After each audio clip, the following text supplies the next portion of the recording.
चतुर्मास में जितना अधिक नाम जप करोगे, कौन सा हरि नाम, हरे कृष्ण कृष्ण कृष्ण हरे हरे, हरे राम राम राम हरे हरे, हरि नाम जप करोगे, भगवत गीता पढ़ोगे, भागवत महापुराण पढ़ोगे, सीता राम जपोगे, जितना हरि का नाम जपोगे उतना अधिक तुम्हें फल मिलेगा, तुम्हारे पापों का नाश होगा। चतुर्मास में देव शनि एकादशी से देव उठनी एकादशी तक कहते हैं देवी देवता सो जाते हैं। मैं इस बारे में विस्तार से वीडियो बताने वाला हूँ, वो सोते हैं ये क्या करते हैं, लेकिन आप समझ लो इस चतुर्मास में जितना ज्यादा अधिक नाम जप करोगे हमारे उतना ही हमारा उद्धार होगा, हम प्रभु के पास पहुंचेंगे और हमारे अंदर से भोगों का नाश होगा, हमारा मन चित्त इस नाम से शुद्ध होगा, क्योंकि इस धरा पे हम श्री हरि का अंश, उन्हीं का वंश है। तो जिनका हम वंश है, जिनका अंश है, उन्हीं के नाम जब से हमारे मन से विकारों का नाश होगा। तो मित्रों, इस वीडियो को बहुत ध्यान से सुनना और समझना जितना हो सके।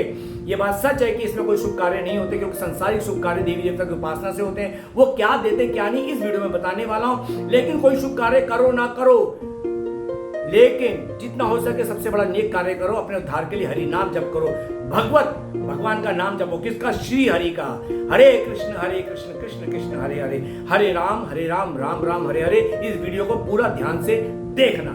हरि बोल हरि बोल हरि बोल। मेरे सभी प्यारे मित्रों को वृंदावन की पावन धरा से दास दीपक की आप सभी को प्रेम भरी जय जय श्री राधे श्याम। और आज बात होगी देव शनि एकादशी की। जी हाँ, जैसे कि कल 17 तारीख को देव शनि एकादशी, मतलब जिस दिन देवता सो जाते हैं, अर्थात देवता सोते हैं। यह कौन सोता है, इस बारे में मैं इस वीडियो में बताने वाला हूँ। यह वीडियो बनाने की प्रेरणा कैसे है ये भी बताऊंगा। और जब देव शनि के बाद देव उठनी एकादशी आती है, अगर वो देव उठनी एकादशी है तो जनवरी में मकर संक्रांति का नहान आता है, जिसमें कहते हैं दिन बड़ा हो रहा है, वो क्या होता है। अर्थात ये भी बताऊंगा इस वीडियो में कि जैसा कि आपको नहीं पता, अगर पता भी होगा तो अच्छी बात, जिनको नहीं पता या मेरे को ये बोलना चाहिए जैसा कि आपको पता है कि देवताओं का 6 महीने का दिन और 6 महीने की रात होती है, हमारे 1 साल का। जैसे हमारे 24 घंटे के दिन में 12 घंटे का दिन, 12 घंटे की रात होती है, वैसे ही देवताओं का 6 महीने का दिन, 6 महीने की रात, अर्थात हमारा 1 साल उनके 1 दिन के बराबर है। तो अगर जिनको मालूम है अच्छी बात है, जिनको नहीं मालूम ये बात समझ लो। तो 6 महीने का दिन कहाँ से शुरू होता है और 6 महीने की रात कहाँ से शुरू होती है, ये बात भी मैं इस वीडियो में बताने वाला हूँ। तो मित्रों, गुरु गोविंद की कृपा से जो मन में भाव आए हैं, संतों के आशीर्वाद से मैं आप सबके समक्ष रखने जा रहा हूँ। जो भी भक्ति मार्ग में मुझे पहली बार सुन रहा है, अभी से देख रहा है, दुनिया के किसी भी कोने से, अभी से मेरे चैनल को श्री हरि का दास दीपक को सब्सक्राइब कर दीजिए, ताकि घर बैठे दुनिया में आप कहाँ भी हो, दास दीपक द्वारा जो भी अच्छी वाणी हो भक्ति मार्ग की, आप तो घर बैठी पहुंचे। इसलिए चैनल को सब्सक्राइब करके बेल आइकन ऑल वीडियो का टिंग टोंग दबा देना। तो आज बात होगी देव शनि एकादशी की। तो मित्रों, चलिए मेरे साथ इस भाव के अंदर। स्वागत है मित्रों आप सबका दास किस आध्यात्मिक यूट्यूब चैनल श्री हरि का दास दीपक पर। और बात होगी देव शनि एकादशी की। देव शनि एकादशी जब कहते हैं कि देवता 4 महीने के लिए सो जाते हैं, जो कि अभी कल 17 तारीख को हुई है और आज 18 तारीख द्वादशी है, जो कि आज के दिन पारण किया जाता है। तो बात हो रही है देव शनि एकादशी में क्या देवी देवता सोते हैं। चलिए इसको मैं अलग तरीके से बताने की कोशिश करता हूँ। पहले मैं आपको दुनिया में ले आता हूँ। आप बिजनेसमैन हैं या नौकरी पेशा है, आपका 1 अप्रैल से लेके 31 मार्च तक का जो भी लेन देन होता है, 31 मार्च तक का जो होता है वो आपको रिटर्न भरना होता है। मतलब 1 साल का आपको सरकार को रिटर्न देना होता है कि कितना कमाया, क्या नहीं कमाया, जीरो बैलेंस शीट है या जो कमाया उसमें से आपको कितना टैक्स बनता है। अर्थात आपको रिटर्न दायर करनी पड़ती है, जो कि 31 जुलाई तक, जो कि मैंने भी करी है। ठीक है ना। तो ये जब आपको सरकार को रिटर्न देना पड़ता है, तो ऐसा ही रिटर्न देवताओं को देना पड़ता है। जी हाँ, किसको देना पड़ता है? तो आप कहोगे तो देवता है। देवता माने होता है देना, जो हमें देने के लिए बैठे हैं, जिनका काम है सिर्फ हमें देना। इसको और तरीके से समझो, जैसे पीएम मोदी साहब है, उनका कैबिनेट मिनिस्टर है, उनका जल मंत्री, खाद्य मंत्री, रक्षा मंत्री, वित्त मंत्री, सब अलग अलग डिपार्टमेंट होते हैं जिनका अलग अलग कार्य होता है। मोदी साहब अपने बैठे होते हैं, जो उनका काम होता है वो मोदी साहब करते हैं, एक से पीएम साहब। ठीक है ना। तो ऐसे ये देवी देवताओं का काम है देना। लेकिन ये किसको हिसाब किताब देते हैं? श्री कृष्ण, ब्रह्मांड के एक छत्र मालिक जो है हमारे श्री कृष्ण, हमारे बाकी बिहारी, हमारे राधा वल्लभ लाल, हमारे राधा रमण सरकार, इनको देना पड़ता है। आप कहोगे अरे स्वर्ग में हिसाब किताब? जी हाँ, ये देवी देवता कहां से बनते हैं? हमसे ही बनते हैं। ब्रह्मा कौन बनता है? हमसे ही बनता है। ये इंद्र कौन बनता है? हमसे ही बनता है। जो पुण्य आत्मा होती है, जो भजन कीर्तन करके बहुत अधिक पुण्य अर्जित हासिल करते हैं, उन्हें स्वर्ग भी मिलता है। स्वर्ग का अधिपत्य इंद्र का जो पद होता है वो भी मिलता है। आप ब्रह्मा भी बन सकते हैं, हम में से ब्रह्मा बनता है। ब्रह्मा जी की भी आयु होती है, ब्रह्मा जी की भी आयु होती है, समझे? ये बात आप समझ लीजिए। ब्रह्मा जी भी एक दिन अपने पद से गिरते हैं, फिर इसी धरती पर आते हैं। ये बात आप समझ लीजिए। ब्रह्म पद पाने के बाद भी आपको मोक्ष नहीं मिलता, इंद्र पद पाने के बाद भी मोक्ष नहीं मिलता। देवी देवताओं की माँ दुर्गे की पूजा करने के बाद भी कुछ टाइम के लिए आपको दुर्गा जी का लोक वो मिलता, फिर आपको धरती पे आना पड़ता, अर्थात हर लोक से आपको धरती पे आगे गिरना पड़ता। तो इसलिए जितने भी देवी देवता हमसे ही बने हैं, और हम जब हमारे कर्म जैसे होते हैं उसके हिसाब से हमें इंसान बनते हैं पुण्य कर्म द्वारा। और इसमें पुण्य कर्म मैं नहीं जोड़ता, प्रभु की कृपा द्वारा इंसान मिलता है ताकि हम भगवत मार्ग पर जाएं। लेकिन हम इस धरती पे भोग वासना से ग्रस्त हैं, क्योंकि संसार एक माया में है और हमें संसार के हर सुख साधन चाहिए। तो हर सुख साधन को कौन प्रोवाइड कराते हैं? देवी देवता। भगवान श्री कृष्ण कौन है मैं आपको बता दूं, यही एक छत्र जिनका राज है, यही मालिक हैं। इनकी भक्ति में तो हमारा सब कुछ लुट जाता है। आपने संतों को देखा होगा, बड़े बड़े जो विरक्त संत हो चुके हैं लंगोटी पे आ जाते हैं, ऊपर कुछ नहीं पहनते, नीचे धोती लंगोटी पहनते हैं। सारे ऐशोराम सुख साधन जो भक्ति मार्ग में आया, श्री कृष्ण सिर्फ छीनना जानते हैं और खुद को देना जानते हैं। वो छीन लेते हैं, संसार की माया से छीन लेंगे, आपको घर से आप पे लात पड़वा देंगे, आपको इतना लज्जित करवा देंगे, आप पे इतने ताने करवा देंगे कि उन तानों से आपके अंदर का मैं मेरा अहंकार सब खत्म। ये मेरी नहीं, संतों की वाणी है। ये बात आप समझ लीजिए। आपकी भक्ति मार्ग में जितना निंदा होगी उतनी आपकी भक्ति बढ़ेगी। बस आपने पलट के जवाब नहीं देना, जवाब हमारे श्री कृष्ण देने के लिए बैठे हमारे बाके बिहारी। आपका भक्ति मार्ग में सिर्फ पता अगर बढ़ गया श्री कृष्ण की ओर, तो चलते चलो। कोई निंदा कर रहा है, धन्यवाद करते चलो कि उस निंदा से आपके पाप खत्म हो गए। भक्ति मार्ग में जो आपकी जितनी निंदा करेगा, आपको ताने देगा, आपने कुछ रिप्लाई नहीं करना, वो श्री कृष्ण करेंगे। बल्कि धन्यवाद मन से उनका दो, भैया अच्छा हुआ तुमने हमारी निंदा करी। और ये बात भी सोचो, कोई पाप हुआ होगा, अपराध हुआ होगा जिस कारण निंदा हो रही है, लेकिन उनकी निंदा करने से वो संसार में आपकी निंदा कर रहे, तो आपके पापों का, उन पापों का नाश ही हो रहा है जो आपसे पहले हो चुके हैं। तो इसमें अच्छाई देखो, सच्चाई देखो, बुराई में हमेशा अच्छाई देखो, कीचड़ में कमल देखना सीखो। राम देखना उससे पहले रावण को देखो, रावण था तो राम आए, कंस था तो श्याम आए, कीचड़ है तो कमल है, अर्थात निंदा है तो भक्ति है। आपकी भक्ति मार्ग में जितनी निंदा होगी, जितनी आपकी बेइज्जती होगी, लोग आपका तिरस्कार करेंगे, उतनी आपकी भक्ति प्रबल होगी, आप प्रभु की ओर समीप जाओगे। तो प्रेम से बोलो राधे राधे।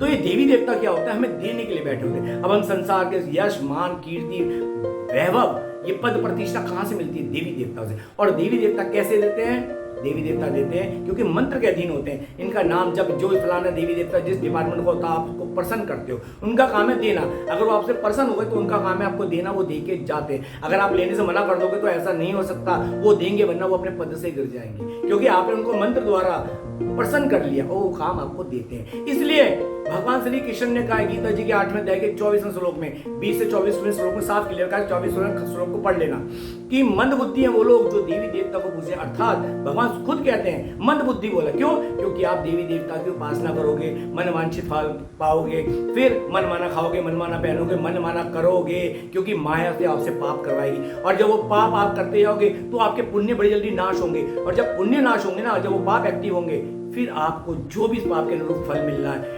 बीमारी का, कैंसर का, निंदा का, जेल का, जैसे आपने कर्म किए वो आपको भुगतना है। फिर आप प्रभु को याद करो, क्योंकि माया से लिप्त होकर आप हमेशा कभी भी कुछ अच्छे काम नहीं कर सकते। हाँ, अगर उस अच्छे समय में आप दान पुण्य करो, आप गरीबों बहन बेटियों की शादी कराओ, आप धर्मशाला जो भी है कुएं बावरी खुदवाओ, दूसरों के लिए करो तो पुण्य होगा। लेकिन आज की तारीख में लोग धर्मात्मा कम, क्योंकि कलयुग है, 3 चरण अपराध किए, पाप किए, तो बहुत कम है जो दान पुण्य करे। अर्थात यहाँ दान देते तो गाते हैं। मैं अभी वृंदावन की जगह जाता हूँ, गौ माता की सेवा करता हूँ, मैं कभी वीडियो नहीं बनाता। क्या वीडियो बना रहे होते, मैंने एक दिन बोले एक माता बहन को कि दान का वीडियो मत बनाया करो, तो उनके बच्चे ने बोला थैंक यू अंकल, आपने बहुत अच्छा बताया। दान पुण्य का वीडियो बिल्कुल मत बनाओ, क्योंकि दान बिल्कुल शून्य हो गया, मतलब सॉरी झुक कर किया जाता है, और आप अगर गा दोगे तो दान शून्य हो जाएगा। इसलिए दान खुद करो। तो देवी देवता का काम है हमें देना, तो वो देते। इसलिए भगवान ने गीता जी में कहा है मंद बुद्धि क्यों है वो जो भगवान को, देवी देवता को पूछते हैं। भगवान कहते हैं जो अर्थात 9वें अध्याय के 25वें श्लोक में बोला है, जो मुझे भजता है, जो देवी को भेजेगा देवतोल में जाएगा, जो पितरों को भेजेगा पितरलोक में जाएगा, जो प्रेतों को, जो कब्रों में माथे फोड़ते हैं ना प्रेत है, उनको भेजेगा तो प्रेत योनि में जाओगे, अगला जन्म भी प्रेत में होगा। और जो मुझे भजेगा वो मेरे लोक में आएगा, फिर उसका जीवन से मुक्त हो जाएगा, आवागमन खत्म। बोलो बाके बिहारी लाल की जय। जो बात कह रहा हूँ बहुत ध्यान से सुनना। गुरु गोविंद की कृपा से मुझ नीच अधम पर श्री जी की कृपा है। जो मैं स्कूल की किताबें नहीं पढ़ पाया, लेकिन संतों की वाणी आज मन में ऐसी बैठती है जो आप तक पहुंचाता है। ये सिर्फ मेरे संतों का ब्रज धाम का प्रताप है, मेरे श्री जी के युगल जोड़ी के चरणों का प्रताप है, गुरुदेव का प्रताप है, जो मैं बोल पा रहा हूँ, आप तक पहुंचा पा रहा हूँ। और इस माध्यम को क्या, यूट्यूब के द्वारा, यूट्यूब का भी धन्यवाद, जो हमारी अच्छी बात है, क्योंकि मैं सोशल मीडिया का मिस यूज नहीं करता हूँ, अच्छी बात आप सब तक पहुंचाता हूँ। तो देवी देवताओं का काम है हमें देना, और श्री कृष्ण का काम है हमसे सब छीनकर हमेशा के लिए मुक्त कर देना। अर्थात वो कहते हैं मुझसे मुझे ले आ और खुद को ले आ। भगवान श्री कृष्ण को पाने का तरीका गिव एंड टेक, एक हाथ दो, खुद को अर्पण कर दो, एक हाथ लो, बस। लेकिन देवी देवता तुम्हें माया के जाल में फंसाए रखेंगे, इसलिए इंसान कलयुग में और ज्यादा अपराध करता जा रहा है, माया में लिप्त हो गया। हर जगह रिश्वतखोरी, हर जगह अत्याचार, व्यासपीठ भी पैसों लेके बोली जा रही। मैं बहुत क्लियर बोल रहा हूँ, आज व्यासपीठ भी एक धंधा बन गई, पैसे लेके उसकी कीमत तय करके कथा सुनाई जा रही है। इसलिए हमारे जहन में नहीं बैठ रही, क्योंकि जो अर्थ लेके सुना रहे हैं उनकी वाणी में उतना पावर नहीं होता कि उनकी वाणी हमारे अंदर तक बैठे। हैं बड़े बड़े संत है विरक्त, जिनकी वाणी हमें बहुत आगे तक लेके जाती है, लेकिन जब हम कथा सुन रहे होते हैं, बात में साफ क्लियर बोल रहा हूँ, क्योंकि वो अर्थ लेके कर रहे होते हैं, उनके मन में इनकी, जिनके जो गुरु बन के तुमके मन में धन की कामना, वो कभी तुम्हारा भला नहीं कर सकता। प्रेमानंद बाबा भी कहते हैं, सत्संग के बाद जो अर्थ मांगे समझ लो वहां लोचा, निकल जाओ। अगर तुम्हारे को भगवत जा रहे हो और तुम्हारे गुरु वगैरह जहां भी तुम जा रहे हो पैसे की कामना कर रहे हो, तो समझ लो तुम्हारी भक्ति वहां जीरो हो रही है। वो गुरु नहीं है, वो तो सिर्फ गुरु घंटाल है, मैं साफ कहता हूँ। ठीक है जी, बात कड़ी है पर ये सच है। आजकल कलयुग में ये हो गया, लेकिन बड़े बड़े विरक्त संत हैं, प्रेमानंद बाबा जैसे, राजेंद्र दास जी जैसे, विनोद बाबा जी जैसे, ठीक है, रामानुजाचार्य जैसे जो होते हैं संप्रदाय के अंदर बहुत संत है, रामभद्राचार्य जी, मैं इन सबको प्रणाम करता हूँ। ऐसे अभी भी कलयुग में है, जितनी जल्दी होंगे विरक्त संतों का दामन था। और भी ऐसे संत है जिनका मेरे को नाम याद नहीं है, वृंदावन में रहते हैं, गुप्त संत है, आप उनके सानिध्य में जाओ, उनसे दीक्षा लो, खूब नाम जप करो और भवसागर पार कर जाओ। ये जो बात बोल रहा हूँ गुरु गोविंद की कृपा से, ब्रज के प्रताप से बोल रहा हूँ। तो बात है कि देवी देवता, तो देवी देवता हमें देने के लिए बैठे, इसलिए देवी देवता को इन 4 महीने में प्रभु की उपासना करके हिसाब किताब देना पड़ता है कि भैया हमने इनको प्रभु इनको दिया है। पर हम वहां जाते हैं, हमें वहां पे स्वर्ग में कोई भक्ति करने का मौका नहीं मिलता, क्योंकि वो भोग है। स्वर्ग सिर्फ भोग है, जो यहाँ भोग है उससे अपडेट ऊपर भोग है। इंसान को उसके कर्म अनुसार, किसी को 500 वर्ष का, किसी को 1000 वर्ष का, किसी को 6000 वर्ष का वहां पे वो मिलता है, रहना मिलता है। जैसे हम कोई कंपनी का पैकेज पूरा कर, टारगेट पूरा करते हैं, कंपनी कहती है 5 दिन 6 रात या 7 दिन का अमेरिका जाओ या ऑस्ट्रेलिया जाओ, रहो, खाना पीना सब कुछ कंपनी की तरफ से, फिर वापस आ जाओ। ऐसी वहां हम सुख जब हमारा ज्यादा हो जाते हैं तो हमें स्वर्ग में वास मिलता कुछ दिनों के लिए, कि जाओ भाई अब स्वर्ग में थोड़े दिनों के लिए वास करो, स्वर्ग का सुख भोगो, स्वर्ग का सुख भोगो। वहां मन माना खाना, आचमन, जो जो वहां पे हमारे लिए बना होता है वो तुम्हें मिलता है, वो भोग है। इसलिए शास्त्रों में स्वर्ग को अच्छा नहीं कहा गया, वो भोग स्थली, वहां भी भोग हो रहा है, वहां इंद्र भोगी है, वो भोग करता है, तो हम भी वहां जाते हैं, भोग करते हैं। मैं इसलिए संत जन ज्यादा खुल के नहीं बोलते, मैं भी आपको बता रहा हूँ शॉर्ट फॉर्म में, वहां भोग ही भोग है, उसके अलावा कुछ नहीं है। बस थोड़ा ऊपर हाई लेवल का भोग है, इसके अलावा कुछ नहीं है। भोग हवस भी इंद्र में है, देखा ना, ये बात आप मानते हो ना, आपने सुना भी होगा, अप्सराएं हैं भोग के लिए, तो आपको भी आपके अनुसार जो आपने पुण्य किया था आपको मिलता है। तो इसलिए कोई अच्छी जगह नहीं है, वो भोग ही है वहां पे। फिर आपको बस ये कि वहां भोगोगे तो वहां भोग का आपको अपराध नहीं लग रहा, क्योंकि आपने वो चीज अचीव करी है, वो पुण्य से आपको वो भोग मिले स्वर्ग में। फिर आप वापस धरती पे आओगे, आपके कर्म अनुसार आपको जन्म मिलता है।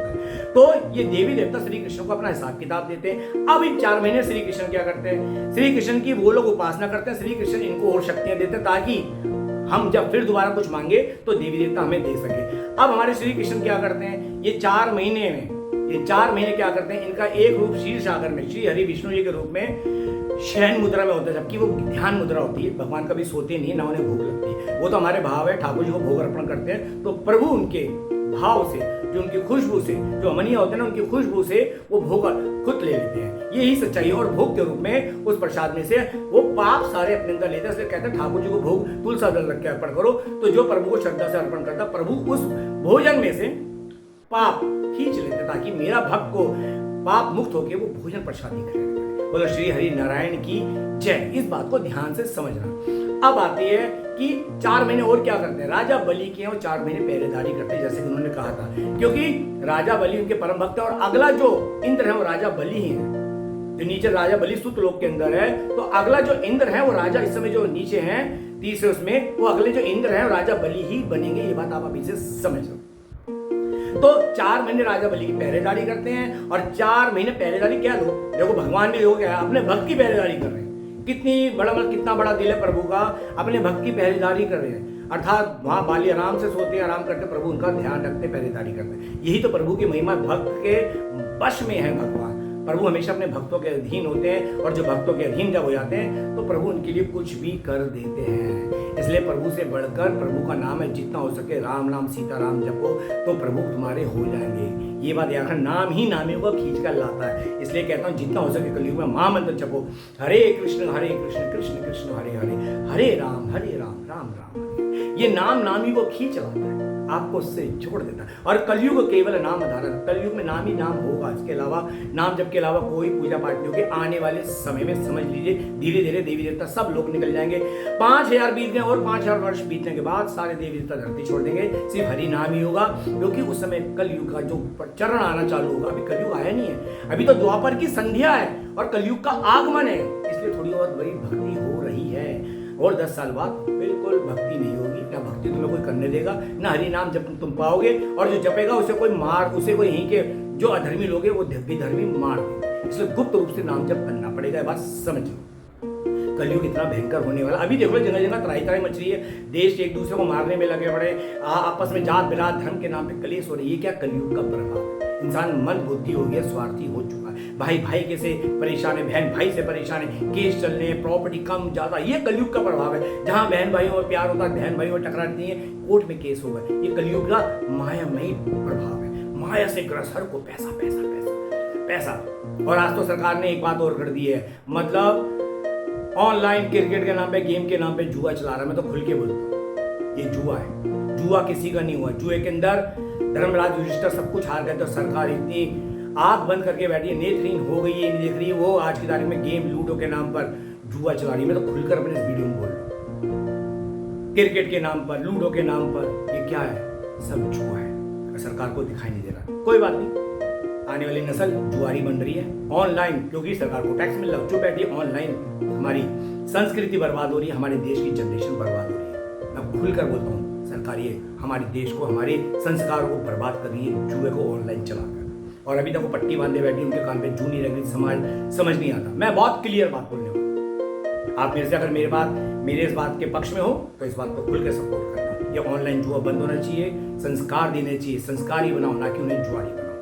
ये कहने से कि इससे तुम्हारा क्या कहते हैं नुकसान हो सकता है, ये अनाउंसमेंट करने से वित्तीय नुकसान हो सकता है, लत पड़ सकती है, इससे कोई जिम्मेदारी क्या कि सरकार नहीं पीछे हट सकती।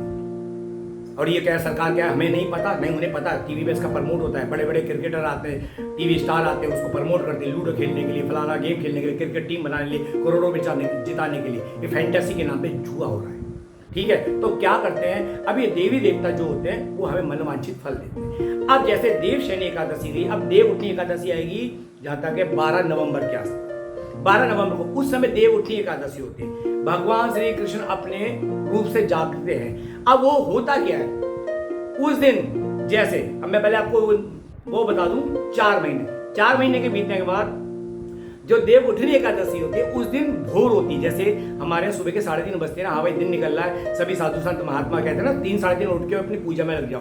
उस समय भोर होता है, उस समय भगवान देवी देवता सब उठते हैं। तो उस समय देव उठनी एकादशी पर जब भगवान उठते हैं, जगह जगह उनका कीर्तन होता है, देवी देवता भी उनकी उपासना करते हैं, ठीक है। और उसके बाद जब जनवरी आता है, एक नहान आता है, नहान का नाम ध्यान से उतर रहा है, जो 13 फरवरी को आता है, जिसे कहते हैं दिन बड़े हो रहे हैं। वो जनवरी मकर संक्रांति का जो नहान आता है, याद आया, 13-14 जनवरी की जो नहान होता है, ठीक है, जो नहान होता है उस दिन दिन बड़े होने चालू होते हैं, उस दिन स्वर्ग का दिन होता है। अब मैं आपको बता दूं, स्वर्ग के 6 महीने, अभी जुलाई चल रहा है, जनवरी में 13-14 तारीख को जो नहान आता है, लगा लो फरवरी, मार्च, अप्रैल, मई, जून, जुलाई, ये 6 महीने अब दिन रहेगा।